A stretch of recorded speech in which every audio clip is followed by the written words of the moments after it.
IT man ပြောပြမယ် website တစ်ခုကိုရိုက်လိုက်တဲ့အခါကွန်ပျူတာကအဲ့ဒီ website ရှိတဲ့နေရာကိုဘယ်လိုရှာတွေ့တယ်လဲသိလားဒါကို DNS domain name system လို့ခေါ်ပါတယ်သူကလူတွေမှတ်ရလွယ်တဲ့ google.com ဆိုတဲ့နာမည်ကိုကွန်ပျူတာနားလည်တဲ့ IP address number တွေအဖြစ်ပြောင်းလဲပေးတဲ့အလုပ်ကိုလုပ်တာပါနီးပညာတွေရဲ့နောက်ွယ်ကအခြေခံ logic တွေကိုစဉ်းစားတတ်တဲ့အလေ့အကျင့်ရှိရင်ညီလေးတို့ဟာပြဿနာတွေကိုပိုပြီးထိထိရောက်ရောက်ဖြေရှင်းနိုင်လာမှာပါညီလေးတို့ internet line နေရင် Google DNS 8.8.8.8 ဒါမှမဟုတ် Cloudflare 1.1.1.1 စတာတွေကိုပြောင်းသုံးကြည့်ခြင်းဖြင့် DNS ရှာဖွေတဲ့နှုန်းကိုပိုမြန်စေနိုင်ပါတယ်အားသာချက်ကတော့နံပါတ်တွေအများကြီးမှတ်နေစရာမလိုပဲ internet သုံးနိုင်တာဖြစ်ပြီးအားနည်းချက်ကတော့ DNS server down သွားရင် website နာမည်တွေရိုက်လို့မရတော့တာဖြစ်ပါတယ်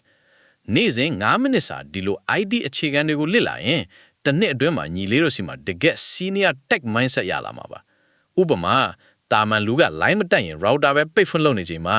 ညီလေးက DNS လေးပြောင်းလိုက်ရုံနဲ့ internet ပြန်ပွင့်အောင်လုပ်နိုင်မှာမျိုးပါနေ့စဉ်9မိနစ်စာဒီလို ID အခြေခံတွေကိုလေ့လာပြီး senior ID brother ဖြစ်ဖို့ follow လုပ်ထားပါ